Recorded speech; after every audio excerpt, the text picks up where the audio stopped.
opinions and views expressed in the following program are those of the speakers and the host, and do not necessarily reflect those of Yoakley Scott Corporation and your sports network.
Hello, everybody, and welcome inside a Thursday episode of Running Point on YSNLive.com, brought to you by our good friends over at Greenwood Chevrolet in Austintown, top right-hand corner of the screen. As always, we want to thank them for their time and their sponsorship of this show every day. We would not be able to do what we do on this show or as a company at YSN without the wonderful sponsors like Greenwood Chevrolet.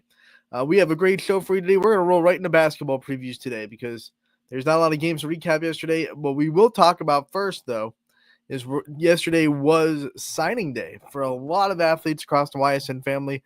We have shared a bunch of them on social media. We are trying to get the content up for the ones that we've been given information about as fast as possible, but what a great day. I love National Signing Day with every sport. We already saw football happen a couple of weeks ago. Now it's volleyball, basketball, softball signing yesterday, I should say. For the most part, there's still going to be signings that happen throughout the next couple of weeks, but yesterday was a big signing day for a lot of people. And we saw signings go on across the country. And I love it. I follow so many softball players on Twitter. I just love seeing everyone sign and really complete that dream. Whether you're going to JUCO, Division III, NIAA, or Division I, Division II, whatever level you're going to, you were handpicked this time by a college coach who on the job on the line, winning and losing, right? In college, you are judged, especially when you're talking D1, D2. You are really judged as a coach and a staff by the results that you're putting out on the field or on the court, right? So you are picking kids that you're going to try to put in the best position to really keep your job in the mainstay. And I know a lot of college coaches, there's a lot more elegancy than that because obviously they still care about your kids and they're still building and shaping and trying to put these young women and men into position to be well-rounded members of society, because reality is after college, very little of those athletes will go on to play professionally. So they're trying to set them up for their future. And that's all real. And that's all not cliche. That's all legitimate. But there is that added incentive that, unlike high school, where a lot of coaches aren't necessarily saying, like, if you don't get to this amount of wins or losses in this amount of time, we're going to get rid of you and go to a new direction. College administratives and athletic directors and fans really will put a lot of pressure on a job if you're not doing well on the wins and loss column. So the coaches are really getting players that will job security for them. So the point is, when you are picked to go to a college, you are hand selected, and that is a big deal. There's a reason why there's a super small percentage of high school athletes that go on to play at the next level, because it is not easy to do. So if you signed a letter yesterday, no matter what level you're signing, I know it's easy to go on Twitter, to go on Instagram and see people signing for Tennessee and and Oklahoma and Alabama and be like, man, I'm only signing to, you know, Jacksonville State or whatever. I just picked a random small school out of my head. I'm only signing to YSU. I'm only signing. Don't do that to yourself, right? You're signing to a college program that wanted you specifically to come and be a part of their team.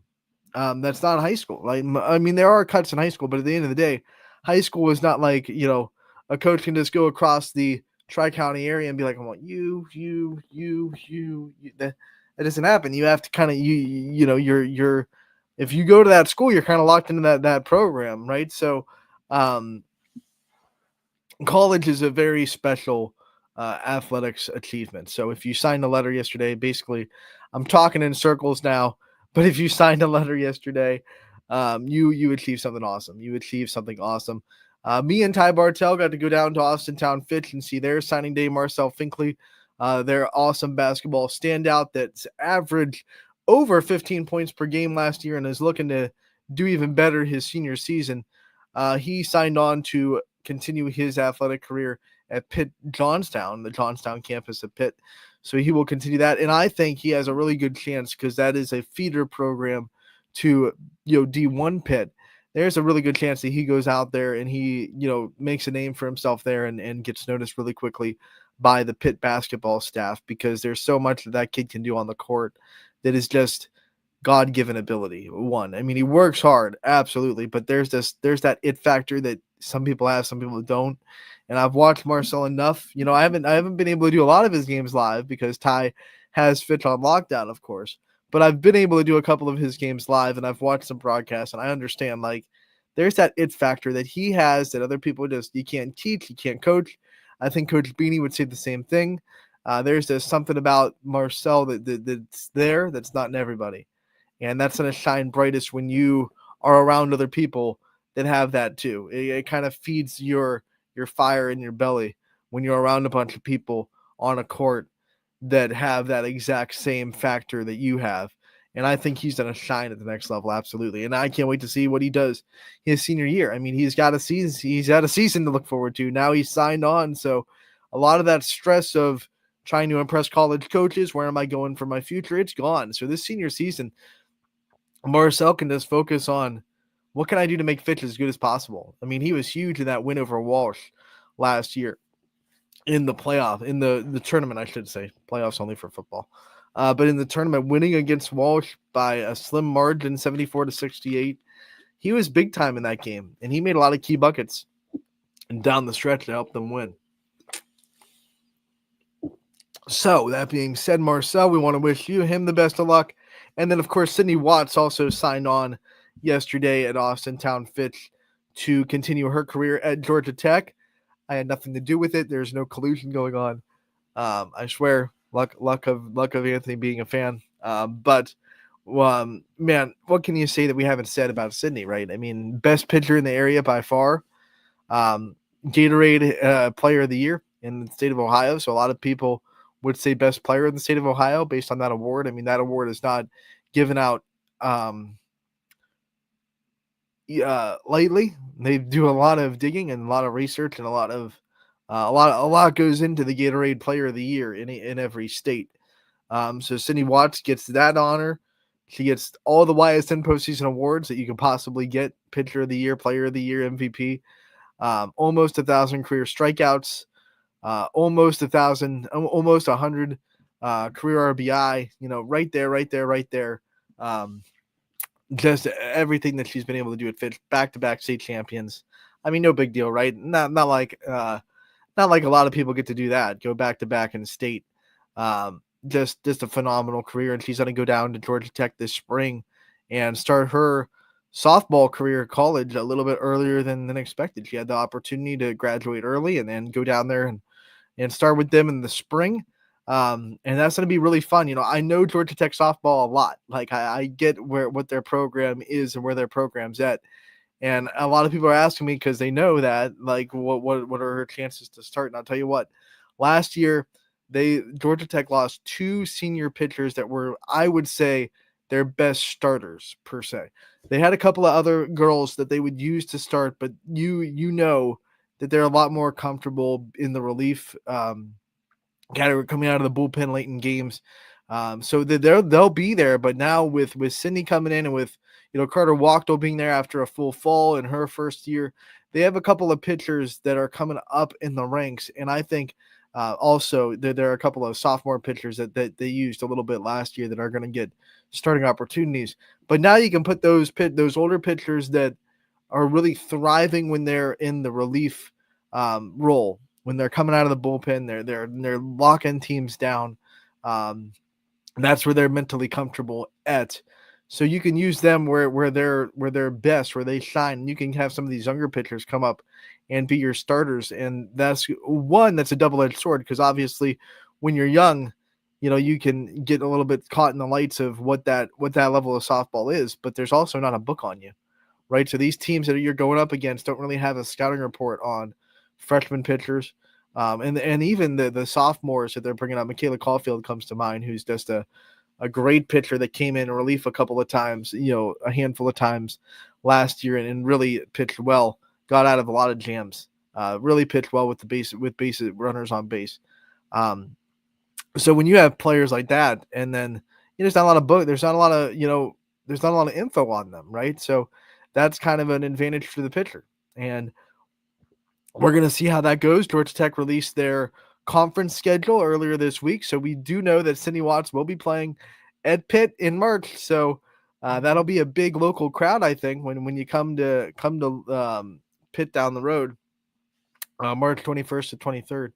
We're excited. We're so excited. You can find interviews from Sydney Watts and Marcel Finkley both on the YSN YouTube page and also on the website, ysnlive.com, with the recaps of their signing day as well. So we want to once again congratulate everyone that signed yesterday. Abby M signing to Pitt, of course. We just went through a whole season. We all know how good she is. Player of the year, MVP of YSN. Everything that she's done miraculously for Crestview. We saw a bunch of other players as well. I apologize if I'm missing people because there were a lot, but I know Reagan Greenison signed to Finley, Amber Watson from Hoban, and their seniors all signed as well.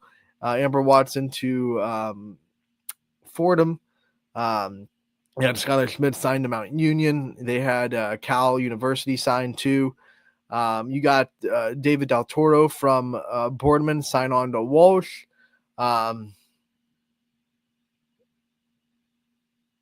You had Marina Koenig from Canfield. She signed on to Tiffin. Once again, if I'm missing someone, I apologize. It was a lot coming through. They're all on our social media pages. We shared them all, so make sure to go over and check that out as well. But once again, I just want to give a shout out to everyone that signed yesterday. A national letter of intent. That is a big, big deal. Oh, why am I forgetting Gabby Gradishar from Penn State? Let's go. Right? Let's go. Gabby Gradishar, standout from champion. She'll be continuing her career at Penn State next spring as she graduates this year from champion. So once again, what a great day for all the local athletes that were able to sign. Presley Stokes, we just released, signed to YSU. We just did the story on that from Wellsville. We know her story. We've had her featured on YSN a lot.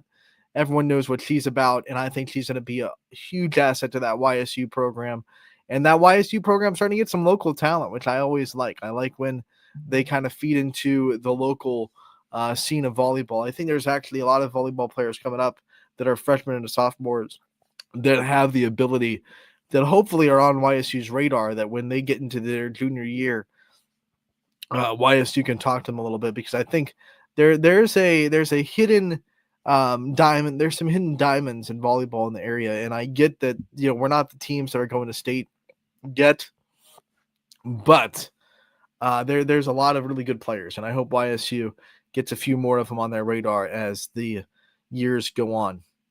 And I think they will. I think they're starting to see with the success Happy Householder is having, like, hey, this local area, they got some talent. They got some talent. So with that being said, once again, congratulations to everyone that signed their letter of intent yesterday. And to the ones that are signing later on, we want to congratulate you too. If you are signing and you send us the picture of you signing and you tell us about it, we will definitely share it on our social media as well. So thank you to everyone out there that did that. And we also, once again, congratulate everyone that was able to sign. We will go right into the basketball previews today.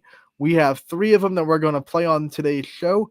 And we will start with United Hanoverton getting a basketball preview. Their girls team coming and trying to regather after losing a pretty good senior class, but they have a couple of leaders that they selected as captains earlier than Corey Leak really expected them to. I mean, they stepped in to a big leadership role early and often, and he's pleasantly surprised with how much they've been leaders and influencers of the team, his senior class. So we'll hear about that and more with the United Coaches Corner and season preview with Corey Leak here on Running Point. I hope you enjoy. Anthony Hartwig here with the United Girls Basketball season preview and Coaches Corner. We're talking to Corey Leak, the head coach over there. Coach, thank you so much for taking the time to join us. Hey, thanks for having me. Really appreciate you guys putting this together and highlighting, girls basketball. Of course, Coach, and before we talk about all the exciting stuff that United has in store this year, I just want a little recap of last year and what are some of the lessons that you think returning players and honestly coaching staff can take from last year coming into this year? One of the things that I think we definitely learned last year is, within our league, especially not to take anybody lightly at any given time. Kind of some weird things happened last year with our league with a 3-way tie with Columbiana and Southern. And, we ended up beating Columbiana twice, and then Southern beat us twice, and then Columbiana ended up beating Southern twice. So it's kind of a weird mix there in our league. So, we need to be prepared every night, go out and play the best we can. So I think that's one of the things that we're going to take into this year is definitely not to take anybody lightly and be ready to play and, see where things fall at the end of the year. When you look at last year, what I thought was kind of, like you said, everyone was beating everybody, but it was all kind of about matchups. Like one team matchup just better with the other and vice versa. What's it like to go through a season where like maybe, or at least a league where you match up really well with one team that's really good, but then the other team kind of gives you a little bit more problems just because of the style they play basketball? Yeah, definitely. I think, with Columbiana, we definitely matched up really well with Columbiana with the 2 styles that we kind of play are a little similar. Then when it came to Southern and you have a dynamic player like Ashley Schroeds, that's very, very hard to stop. And, she had a lot of success against us last year with prior years. Madison Kibler, who graduated and is playing at Geneva, was able to kind of guard Ashley. And you're not going to stop a player like that, but just kind of hold her in check. So I think that's why we had success with her in previous years. And last year we just – we struggled a little bit. Addison Blazer, our point guard, she had a knee injury, so she was unable to kind of put full forth the effort to try to stop and slow her down a little bit. And I know the one game at Southern that was a little closer, she had 14 or 15 points in the fourth quarter. And it's just, when the game's close and you have a player like that, she kind of took over in the fourth quarter and did a great job for them. So I'm sure you and every EOAC coach out there is more than happy that she is a senior and she went on to the next level. Coach, let's talk. Best of luck. Yes. Yes. Let's talk about your team. Let's have a meet the team segment and the roster that you're going to be putting together this year. Kind of shout out the names that are going to be big on the United floor, and I'm sure there are also some new faces that we're going to be seeing as well. We have a lot of new faces this year. We graduated 6 seniors last year. A lot of them, the majority of them, have played since their freshman, sophomore years. So we have 3 seniors, Bailey McKenzie, Allie Lacey, and Cameron Cody, that are going to be hopefully take some big steps forward this year. Over the summer, for the first time in our history of our program since I've been around, the team has decided to name those 3 our captains. Usually that happens, in the preseason sometime, but they're going to lead us in the right way. Our juniors, Abby Jones and Marin Scheffler, will be, big parts also of what we're trying to do, along with a couple sophomores. Mackenzie Cope, Maisie French is having some good preseason, some good practices. And then we have 2 freshman post players that are coming in that we think very highly of, and hopefully that they can do a good job. Maylee Smith and Reagan Good are going to kind of round out the varsity squad for right now. And we're still looking for some younger ladies to step forward and be ready to help us also at the varsity level. So we have a scrimmage tonight. So we'll kind of get some of that figured out hopefully this evening. You know, when you lose as many seniors as you did last year, some of the things that I'm sure a coach kind of scratches his head about going into the next season is what's my leadership going to look like. But with the summer where you guys have already decided who your captains are going to be as a team vote, it sounds like leadership is going to be something that you don't have to struggle to get. How much of a blessing is it to have girls that come in and just kind of take up that mantle and are able to step into leadership shoes and lead this team? I think it's huge. We are, we've been an older team the last couple of years, had a lot of success. Those three girls have been part of 3 straight league championships, so they know what it takes to get the job done, and they're not expecting anything less. They want, they still have that drive. They still want to win. They know it's going to be, a harder road for us this year with losing all those girls last year. And, I don't know how many teams we don't have a starter returning, so it's going to be brand new, 5 brand new girls out there on day one against Salem here in a couple weeks. All right, Coach. Now let's talk about your schedule. We mentioned the EOAC and how it went down last year. A lot of players graduated from last year, though, across the league, and now there might be, a little bit of a different look in the EOAC. Talk about what you're seeing out of it and how you expect United to shake up in it. I think what our thought is to go out every night and play as hard as we can. With what happened last year with the way the league kind of went down, I think if you talk to all of us coaches that we got to share the title and told them, hey, you're going to lose twice to this team and how it went down, we've been like, I don't think that's going to happen. And so I think we just need to be prepared. I think Columbiana, returning the team from last year, they had a good hand of juniors on that team that played a big part. I know they lost a girl this year already due to injury, and that's something that is awful that I've been part of with some of my family members and other girls that we coach. So, thoughts and stuff go out to the Marshall girl at Columbiana. I feel awful for her for that happening. And then Southern's going to be tough again. They got to replace, which I don't know if you can actually say replace, but they're going to be hungry to kind of win again. I know Coach Skrinjar there is going to have them ready to roll every night. So we're going to have to be prepared to play against those teams. And again, Wellsville has probably the best scoring guard returning.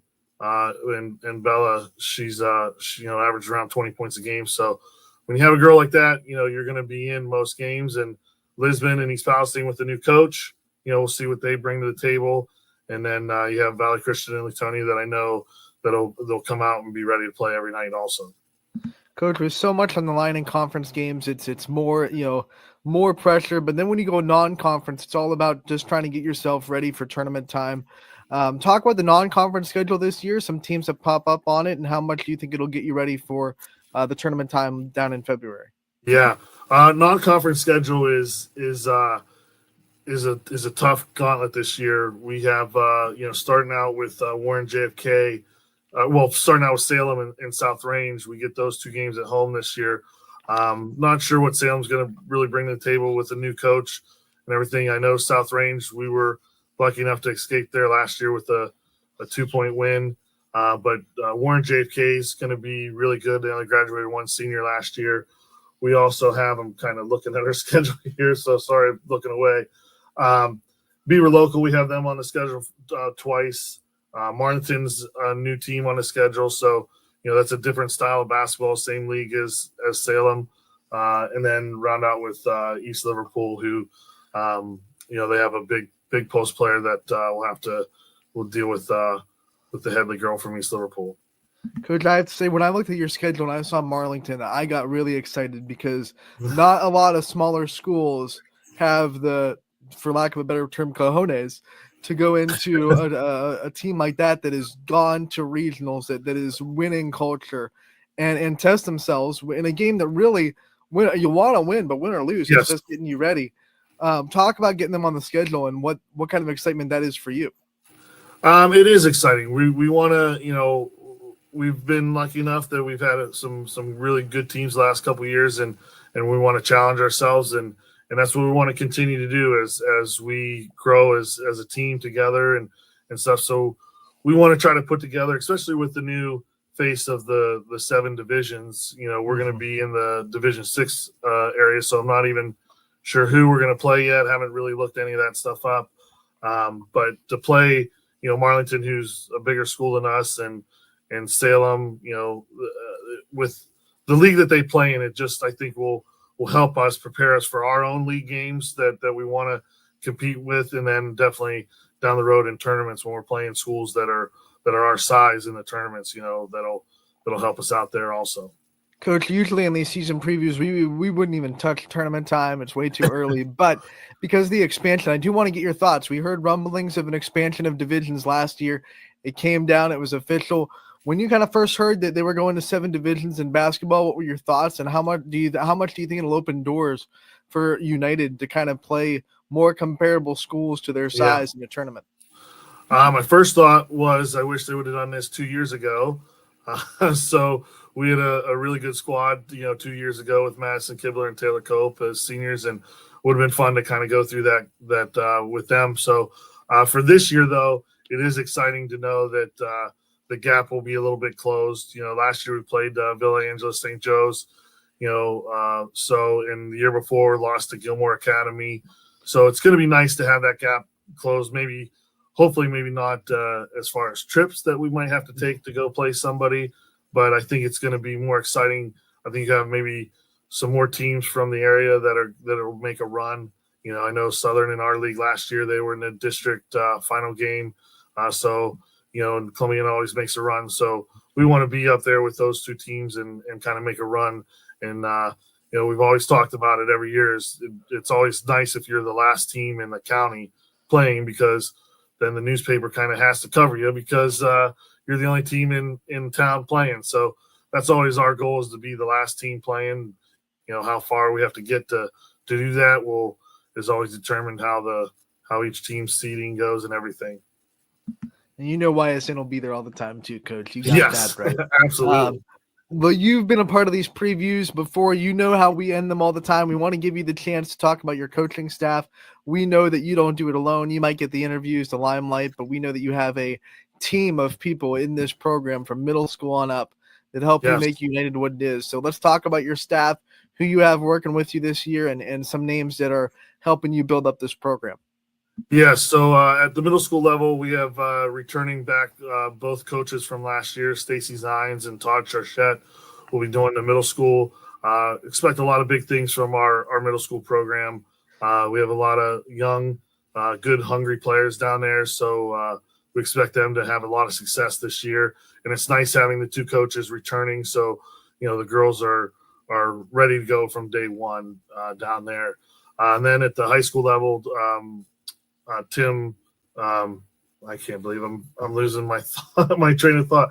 Tim Heydrich is our JV coach, and he's returning for his 3rd year along with us. So we have the same coaching staff that we've had for the last couple of years.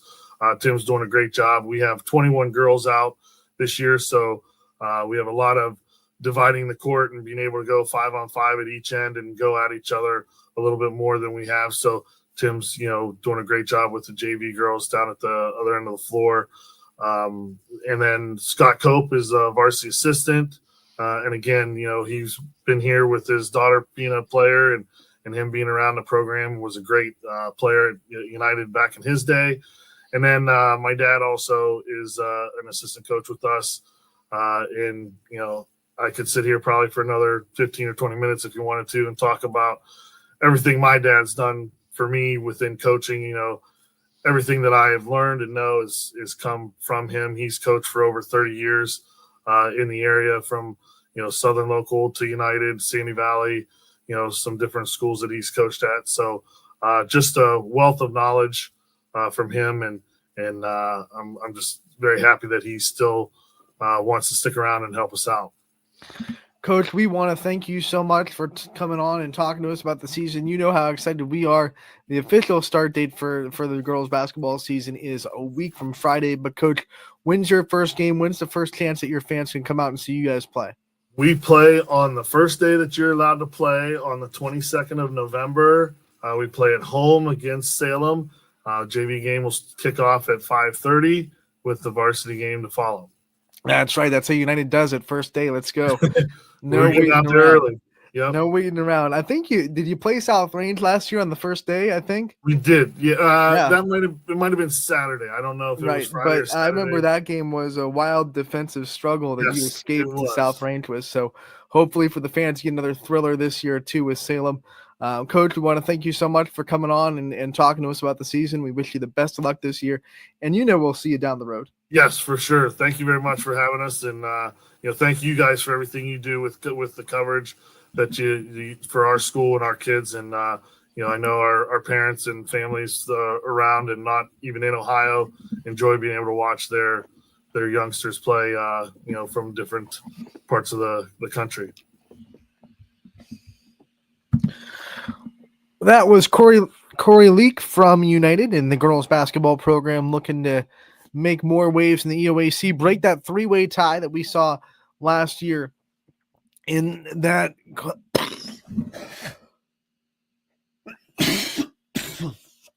came out of nowhere. Jeez, in that conference, excuse me. We will take a commercial break here on Running Point. When we come back, we have Jeff Wilson from Jackson Milton. We will preview his season and hear what his coach's corner has in store. Ty Bartell had his interview, so we'll feature that one next on Running Point, brought to you by our good friends over at Greenwood Chevrolet in Austintown.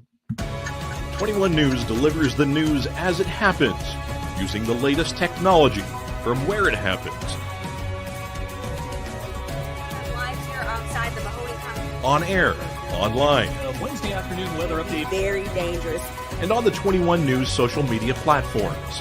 I'm on the road right now. 21 News, the Valley's only locally owned source for trusted news since 1953. Craftsmanship to us is 60 years of pride and dedication.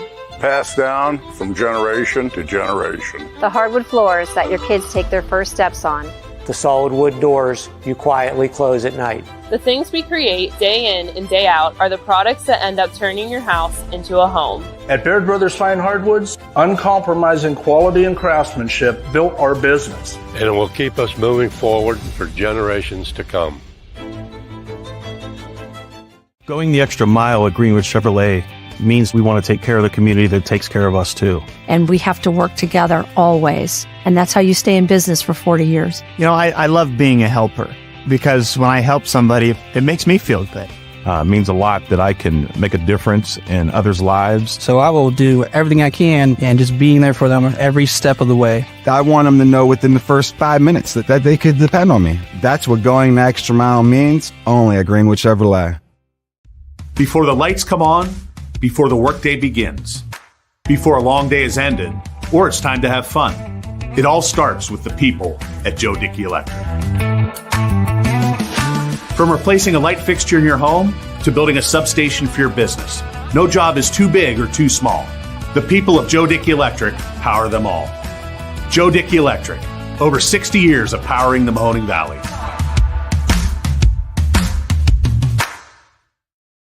Welcome back to Running Point on ysnlive.com, brought to you as always by Greenwood Chevrolet. You heard from them in that break. They go the extra mile for you. We try to do the same here on this show all the time, and we're going to do that today again by more season previews and coaches' corners from the basketball world.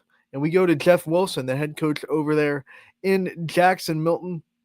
Ty Bartell had a chance to catch up with him and talk about his program and what his season will have in store. So here is Jeff Wilson with Ty Bartell. Welcome in, everybody. Ty Bartell in with another edition of Coach's Corner. This time we're joined with the head coach of the Pymatuning Valley Lakers. Welcome in, Ty Bartell in with another edition of Coach's Corner. This time we're talking with my man Jeff Wilson from the Jackson Milton Blue Jays girls basketball team. Coach Wilson, how are we doing today? Good to see you, Ty. It's been a while. Yeah, nice talking with you as well, Coach. Well, it's practice season. It's scrimmage season right now for girls basketball. In the early days of Jackson Milton girls basketball for this season, what have you seen from your girls? What stood out to you? A lot of hard work. You know, we had our first scrimmage on this past Saturday against EP and Niles McKinley, and Niles McKinley posed a good kind of challenge for us. They have some really good post players, and you know, we faced that during the year with Jamaica and Shiley over at McDonald, and the girls did a good job, and we're getting more aggressive and just working really hard. So I was very proud of their effort. I know there was a lot of younger players too that brought some talent to the table last year. What does the roster look like this year? Shout out some names too that we can. Yeah, still young to be some cornerstones of this team this year. Yeah, sorry, still young. You know, we have one junior, no seniors. Ariana Lehman's our junior. We have 5 sophomores and 6 freshmen.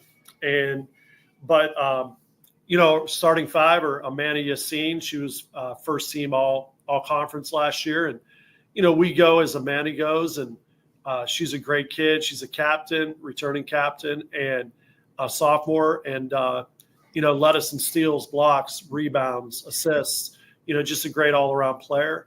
At our guards, Emma Johns, who led the league in 3-pointers made last year and second team all MVAC, and Gabby Kerr, who got varsity time last year and has really shown she's up for the challenge this year.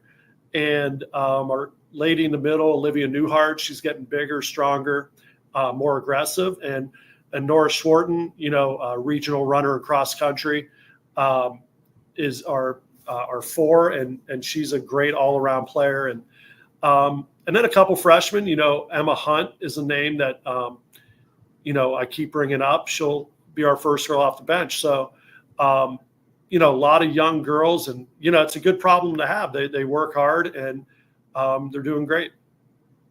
Yeah, I know. I got the chance to see a lot of your players last year too, and Amanda Yassine is definitely as advertised too, and everything that she can do, and how she can affect the game in a multitude of ways too. How is it going into this second year of having a full squad, full team, and being able to get day-to-day operations going for a season? It's got to probably be nice for you to, after having last season under your belt, and for a lot of the girls having a season of varsity experience under their belt. Yeah, I mean, it's immeasurable, you know, getting a whole varsity senior as freshmen. And, you know, basically it was them and Michaela, who was a senior. And, you know, we lost Michaela's stats, but I mean, everybody else is back, and, you know, it's just really good. I mean, they know the routine. They're getting to be better leaders. I mean, they're stretched out and did their ball handling before I even entered the building. They're committing to the weight room more. And it's just more consistency and day-to-day stuff. And they just keep getting better and better. Great group to be around. When you talk about just the schedule you guys have to the conference, of course, MVAC Scarlet Tier is always a tough one, always some great competition up and down the conference. Oh, yeah. How do you guys see yourselves fitting in the conference competition-wise? I know you guys were able to get your wins against conference competition last year. How do you guys see yourselves fitting in this year? Yeah, you know, Camel joins us in our tier this year, so that's another extra game. You know, we finished in the bottom half last year, and one of my goals is definitely finish in that top 3. I would like to, you know, and people are going to be jockeying for it, and that's, you know, definitely Mineral Ridge and Springfield have a lot back, and Western Reserve's always good, and so we see ourselves, you know, trying to get in that mix. And you know, we won some conference games last year. We're close in a couple others, and a couple of we're not close. So, you know, our measuring stick is improving against those teams that, you know, kind of gave it to us, and beating those teams that we split with and, you know, came close to. When you talk about points of growth that you've seen from this team from last year to this year, and some growth you want to see now from here until maybe game 1 and game 1 to game 22, what are those points of growth that you've seen and you want to continue to see now? Yeah, I think the attention to detail, understanding varsity basketball, and knowing that it's just not me blowing hot air, that, you need to be lower than your opponent. You need to have balance. You need to be physical, those kind of things. They've seen it. They've lived it. We went to Cedar Point Shootout this year, and there are some really, really good teams, and they saw what good basketball is. And they know the process now that it's going to take to make that next step. We want to advance to the district round is one of our goals as well. And, that the growth this year is just getting stronger, crisper on offense and better rebounding and cutting our turnovers down. And that'll lead to success if we do those things. We talk about the conference schedule. What are some of the non-conference games that pop up on the schedule this year that you're excited to kind of test those girls against? Yeah, some new opponents. We have Southeast this year down the road, and they're in the MVAC now, but the other tier. So we're going to play across from them. We have Chalker coming in, our first game, and Chalker's going to be a good team. They got a couple girls that were freshmen that got hurt last year, and they were very successful as freshmen, so we got to be ready for that task. Medina Christian, Cardinal, who we went to overtime with last year, and we didn't, we came up short, so that's kind of a game we have circled. Heartland Christian, who's got some talent there. And just the conference itself is so challenging. Matthews as well. So, we got a good mix of conference and non-conference coming our way. Not only are there a new team in your conference this year, and not only are you playing a little different non-conference schedule, divisions have now expanded in the sport of basketball. No longer 4 divisions, is now a 7-division sport. Fielding just some competitions. You mentioned wanting to get to the district round. What are some big names that pop up in your division, and how do you see it? Do you see it as a beneficial thing for Jackson Milton schools? What is your opinion on the expansion on divisions in basketball? I think the expansion, I think it benefits maybe larger schools a little more that maybe we're stuck in D1 that really don't belong there. When you're going against teams from Cleveland or Columbus and you play that D1, D2, I think it helps them a little more. I don't think it changes us much. We got, relatively speaking, the same teams that we were playing in D4. They kind of just dropped down to 6 or 7. So most of the teams that we play or looking to play in the tournament, it doesn't change a whole heck of a lot. But I do like the expansion. It leads to more district champs. It leads to more, I think more parity and exciting for the fans and giving kids more opportunities to win. Want to give you that opportunity to shout out some of your staff and some other big names in the Jackson Milton basketball program that help make the engine run. Yeah, Madison Caulfield, she's my varsity assistant. She's back this year for her 3rd year. And Mike Shealy, he was at the junior high. He's our new JV coach. Our junior high coaches, Sherry Lengel and Mike Rasul. And, just all of our administrators and school board, Mr. Baker, our superintendent, Mr. Vega, our principal, Abby Fishtorns, AD. Honestly, they've been the best super principal and AD. I've been coaching, this is my 25th year coaching and whatever aspect. And they're the most supportive group of bosses that, whoops, the light's there. Sorry. Yeah, you're good. that I've ever had. It's a very, very good supportive community.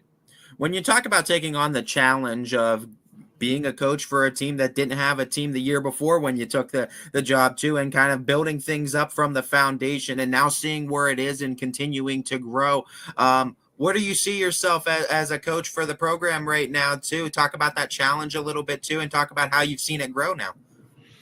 Yeah, I remember talking to DJ, it's just like refreshing, kind of a weight off your shoulders. The first year we had 3 girls, and now, we have 12 and we're getting a couple more every year. And next year we got a good 8th grade group that'll be coming up, and we won't be losing anybody. And so we'll be 17, 18 next year.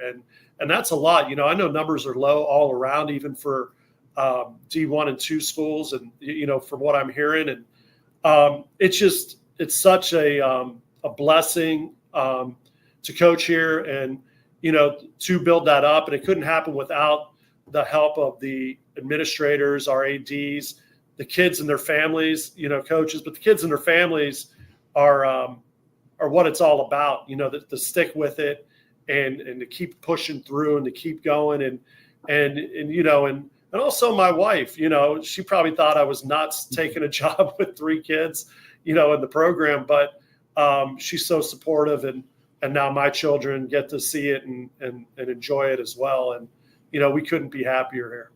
How do you generate interest into the sport of basketball when you start out with only 3 kids and be able to keep and maintain numbers and keep that well full?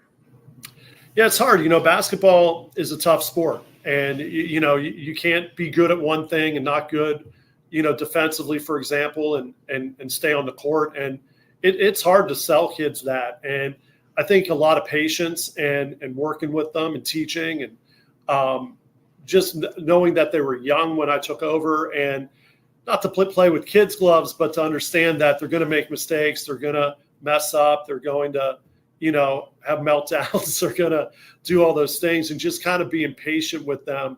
And it's taught me a lot about patience, and they're just growing so much now. And now, I saw them, I met them when they were like 12, and now they're like 15, 16-year-old kids. And just to see their growth as people is very worthwhile.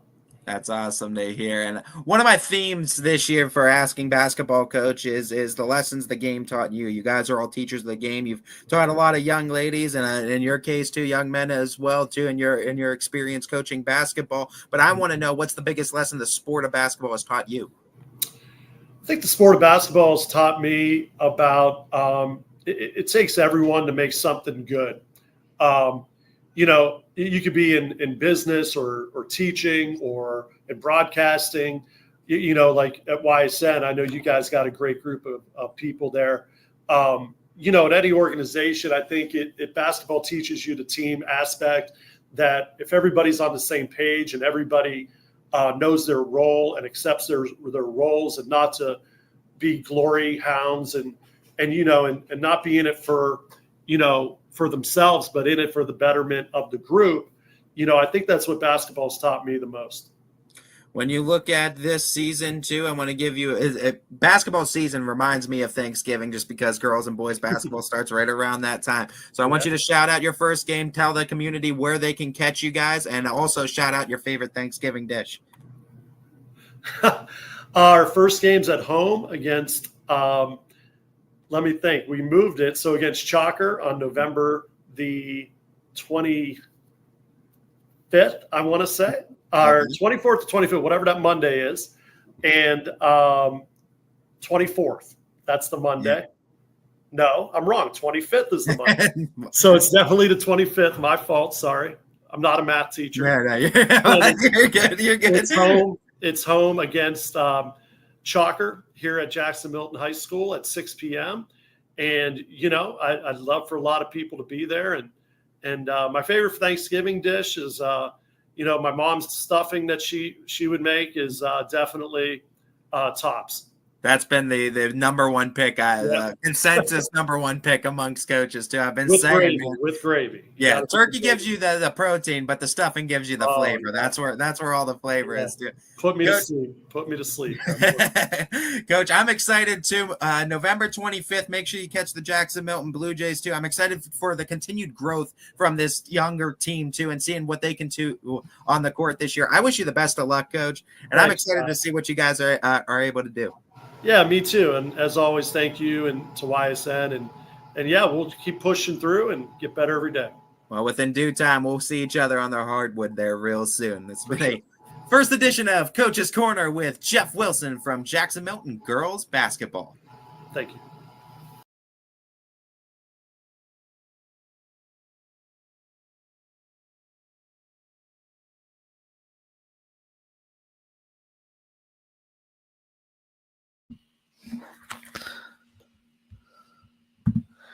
That was Jeff Wilson, the head coach of the Jackson Milton Blue Jays, and we thank Ty Bartell for his time putting that interview on. We definitely thank Coach Wilson for his time, of course, in doing that interview, and we are so excited for the start of basketball season.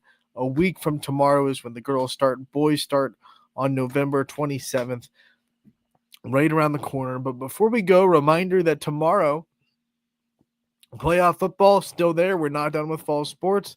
Pay-per-view package.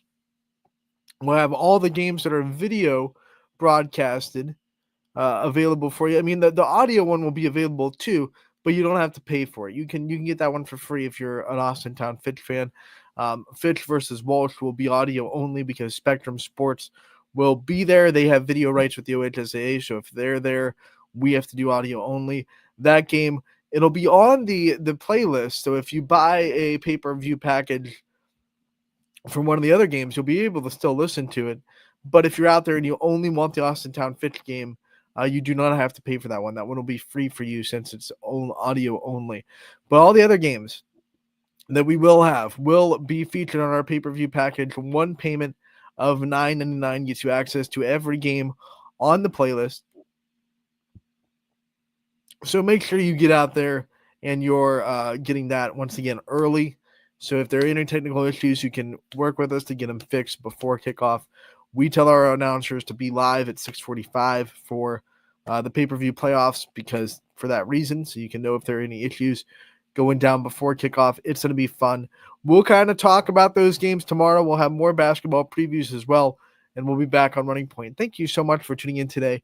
Running Point always brought to you by our good friends over at Greenwood Chevrolet in Austintown. We'll see you tomorrow.